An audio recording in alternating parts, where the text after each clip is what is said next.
नमस्कार दोस्तों। आज मैं आपके साथ में दिल को छू लेने वाली कहानी शेयर करने जा रही हूँ।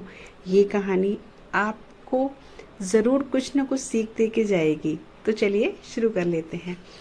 एक मेहनती और ईमानदार नौजवान बहुत पैसे कमाना चाहता था, क्योंकि वह गरीब था और बदहाली में जी रहा था। उसका सपना था कि वह मेहनत करके खूब पैसे कमाए और एक दिन अपने पैसे से एक कार खरीदे।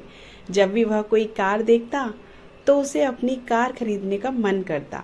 कुछ साल बाद उसकी अच्छी नौकरी लग गई, उसकी शादी भी हो गई और कुछ वर्षों में वह एक बेटे का पिता भी बन गया। सब कुछ ठीक चल रहा था, मगर फिर भी उसे एक दुख सताता था कि उसके पास उसकी अपनी कार नहीं है। धीरे धीरे उसने पैसे जोड़कर एक कार खरीद ली।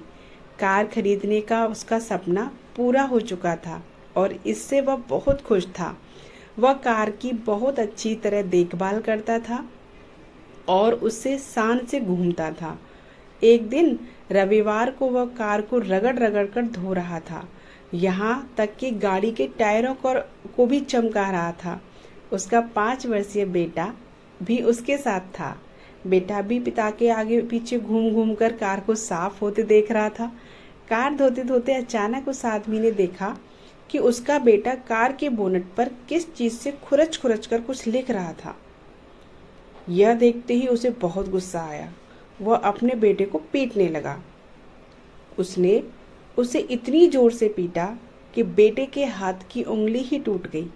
दरअसल वह आदमी अपनी कार को बहुत चाहता था और वह बेटे की इस शरारत को बर्दाश्त नहीं कर सका। बाद में जब उसका गुस्सा कम हुआ तो उसने सोचा कि जाकर देखूं कि कार में कितनी खरोंच लगी है। कार के पास जाकर देखने पर उसके होश उड़ गए। उसे खुद पर बहुत गुस्सा आ रहा था।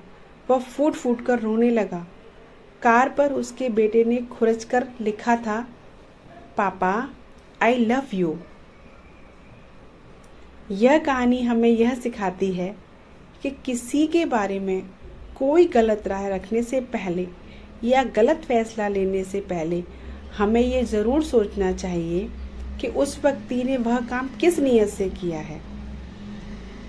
दोस्तों, आज की ये कहानी रियल में कुछ न कुछ सीख आपको ज़रूर दे के जाएगी, क्योंकि हमें कभी भी किसी के बारे में राय सोच समझकर उसे जांच परख कर ही रखनी चाहिए। हमें नहीं पता है कि वो इंसान सही है या गलत है, तो इसीलिए बिना जांचे परखे कभी किसी को गलत नहीं समझे, किसी को गलत नहीं ठहराएं, क्योंकि ये जो होती है ना भूल, वो हमें पछतावा ही छोड़ करके जाती है। बस राधे राधे। Thanks for